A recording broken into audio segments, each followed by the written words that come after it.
Yaqindagina e'lonlarda xuddi shunaqa Toyota Tundra SR5 komplektatsiyasini 116 ming dollar atrofida men ko'rdim.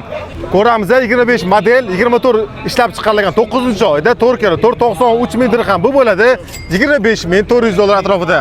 Rastamoshkasiga nisbatan arzonroq chiqadigan bu dvigatelimizda 3.4 twin turbo va obrazli 6 silindrga 389 atrofida ot kuchi va 680 atrofida Nm bo'ladi. Salonlari har doimgidek amerikanskiy atmosfera.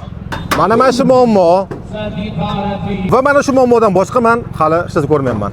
Keng, yumshoq va udobniy. Xuddi o'sha e'lonni ko'rgan pikaplar aynan mana shu bo'ladi. So'z tasdig'i bilan bo'lishi kerak. 0924 ishlab chiqarilgan va shassilarni ko'rib olsanglar bo'ladi.